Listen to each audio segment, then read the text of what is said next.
Hey YouTube, um, welcome to another laundry room production. Um, I said I was going to do another video, and this is probably the fastest turnaround I'm doing for another video. I figured I had the time, and I already had a topic, so I start doing another video. So this one is a survival pack video. Um, as I mentioned in the last video, that a lot of the knives that I have is for like outdoor recreation and possible survival if I needed to do that in an unfortunate event. So today what I'm going to show you is some of the materials or some of the items that I would keep in my survival bag. And this is not even a comprehensive list of it.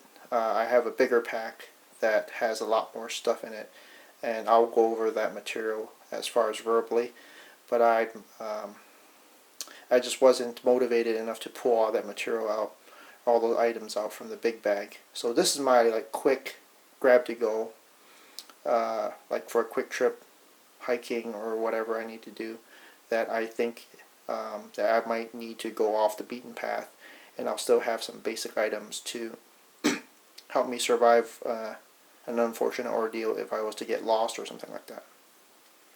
So I have a few things here as a mess, and I'm going to try to go through them as in order as I can. That way, hopefully I don't miss anything and I can cover most of the stuff.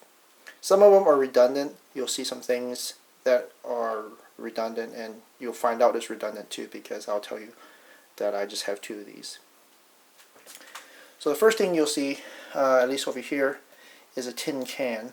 And basically this is just for containing water, holding water, boiling water is a crude way to do it. You can just take a tin can, any tin can from any canned food item, and then just strip the label off, clean it inside, and then use that as your temporary canteen or temporary cup to help you sanitize water or cook some stuff if you need to.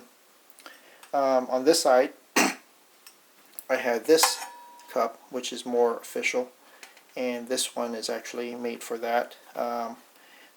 So I have this one and the other one, both made for the same purpose. This one will probably last longer. It actually has a handle and everything. The other thing I have, as you can see in the back, is my knife. I have this knife, and then I also have this folding knife that I keep in my pack. So a small one and then the bigger one. And then over here I have a pair of gloves. A long time ago I always learned that, have a pair of gloves because you never know what you might have to touch or contact. And it's good to just even wear the gloves if you're trekking along, because you might have to grab something sharp. You might accidentally grab something sharp or something like that, and that way you don't easily cut your hand or something, or get, especially if you're like in the jungle where they have like poisonous spiny plants, you don't want to grab that with your bare hands. So I always have a pair of gloves. That's what I use that for, and whatever else you can or want to use that for. Poncho always comes in handy. You can use it to shelter you from shelter your body from water or rain, or you can use it actually and cut it and use it as a like a shelter, to prevent water from getting into your shelter. So that works very good too. I have two flashlights here. I have a headlamp, one headlamp, and then I have another light. This one is actually powered by, not by batteries, but by this little mechanical lever here. And then as you press it, it will energize the light, and you can actually not have to worry about batteries, at least for this flashlight. And then if you turn the light on, you can see the light is pretty bright. I play with that a lot, just continually activating that mechanism, because I think it's pretty cool.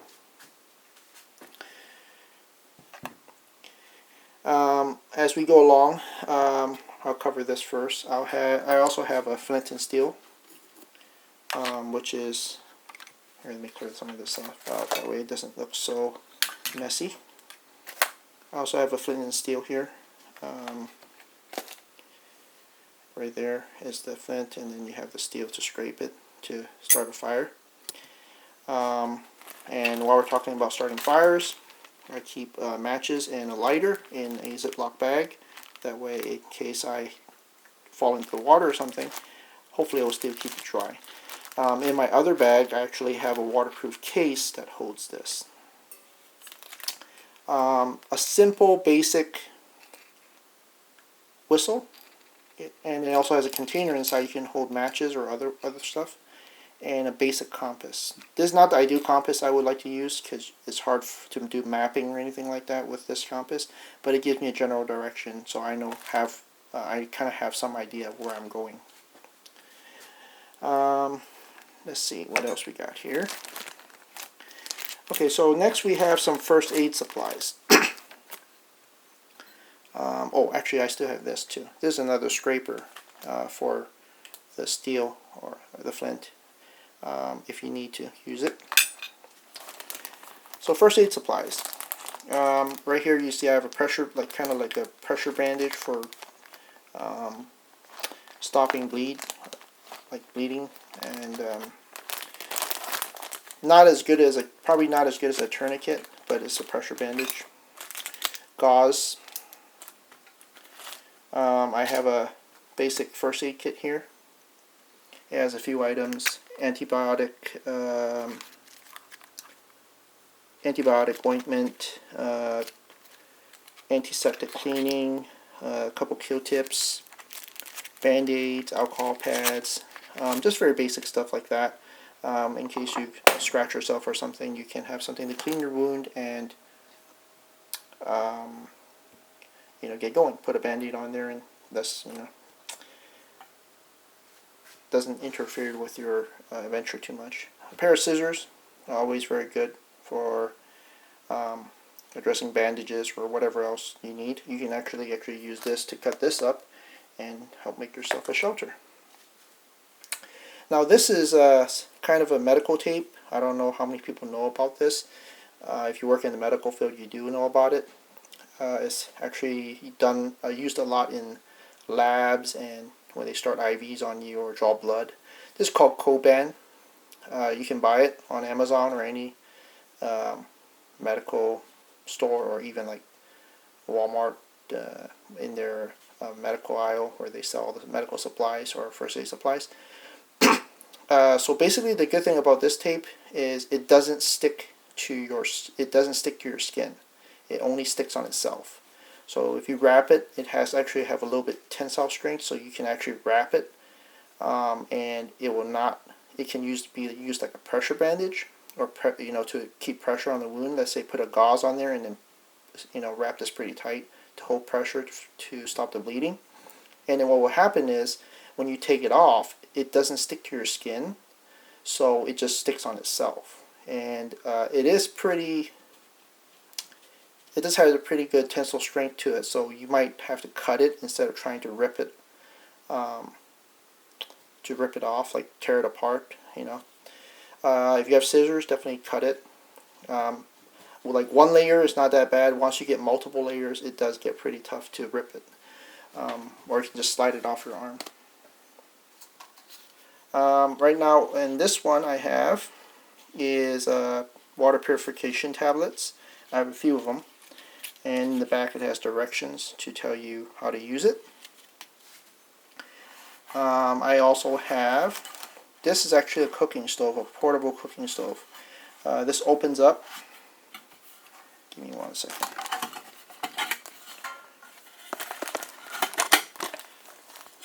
So this opens up like this. Let me get it more appropriate. Here we go. So this opens up like this, and then you can put your water or your canister on here. Let me show you. Your little bowl on there, and you can cook.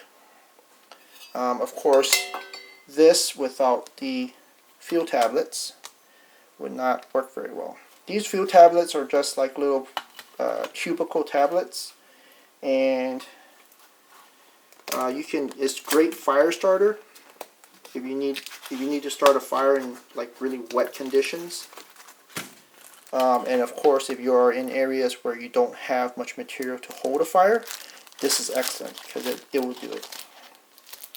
One item I do suggest, I don't have it here, but I do suggest people do get, and some people would maybe have done it already, and some people might not agree with me doing it, is in my other bag I do have candles that I carry.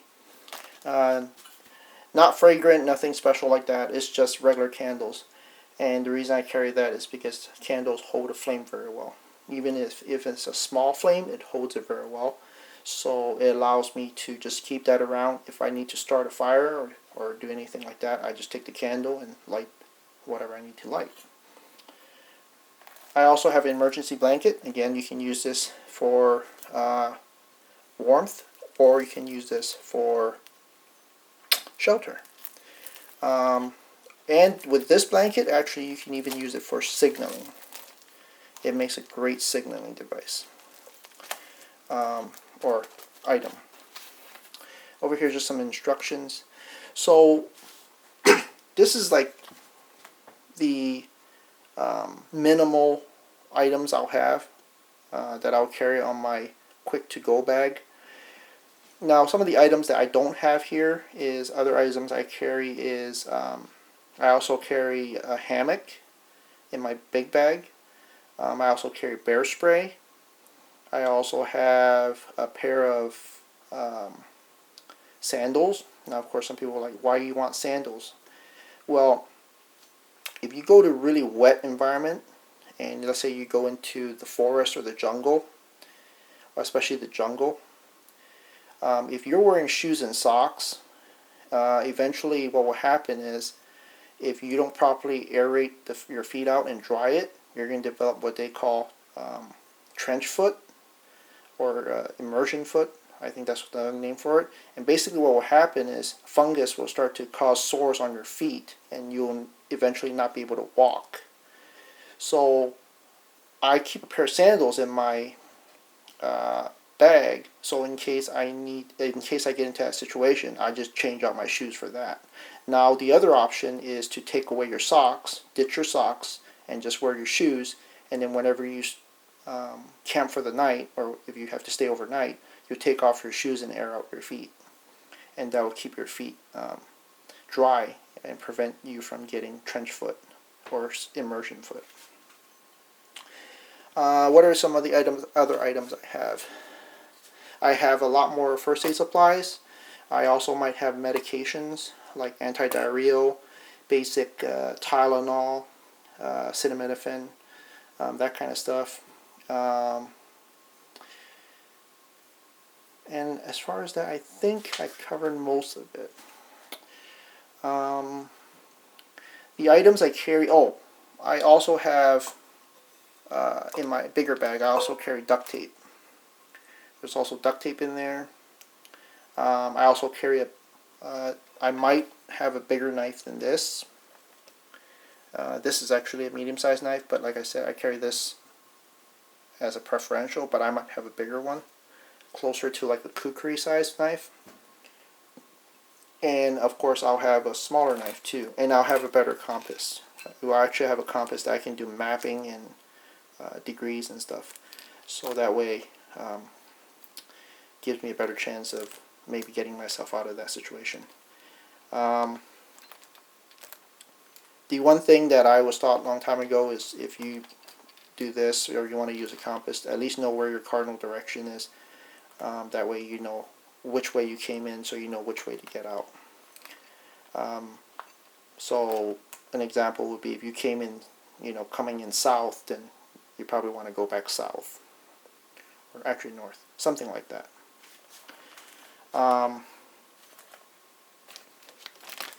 What else do we have that hopefully I didn't miss? Oh, here. Yeah, see, there's a lot of stuff, so I'm trying to cover everything. This is a knife sharpener, and I also have an extra one in my other bag too. Knife sharpeners are very important, especially if you have to prolong your stay out in the wild. because your knives eventually will get dull from doing certain things, and you want to be able to have some way to hone it to a certain edge. That way you can keep doing what you need to do. Now, this is not a survival film, so I'm not trying to teach you how to survive, but I'm just basically going through the materials or the items that I have to, and then of course telling you a little bit of what I use these materials for. Some of these materials can be used for multiple things. Like I have a little paper wrapping here. I can use that, to start a fire as like tinder. And then this, instead of cooking, who knows? I might find something else to do with it. As I was saying, like anything reflective you can use for signaling. And this is more audio signaling, but you can use the whistle. So I'm not trying to do a survival show here. That's not my point, and I'm not the most qualified to do it either. So I'm not going to go there. But I just want to talk about some of the items that I have and what I've learned over time that I might need, and just kind of give a brief idea of why I have them and how I would use them. And of course, some people might have a better idea of maybe how to better use these for different scenarios, and I'd be happy to hear your suggestions. Just leave it in the comment section. So yeah, that's all I have for this video. Hope you found this informative, at least to what I keep in a quick to-go bag for outdoor adventures. And let me know what you keep in your bag that you found helpful. I'll be more than happy to take a look at that, and maybe I'll add it to my arsenal. Because I'm pretty sure I might be missing something. Even in my big bag, I'm pretty sure I might be missing something. And yep, definitely subscribe, like, if you found this interesting, or if you found them, this video something of likings. Let me know. And otherwise, thank you for watching the video. And of course, it's night again here, so good night.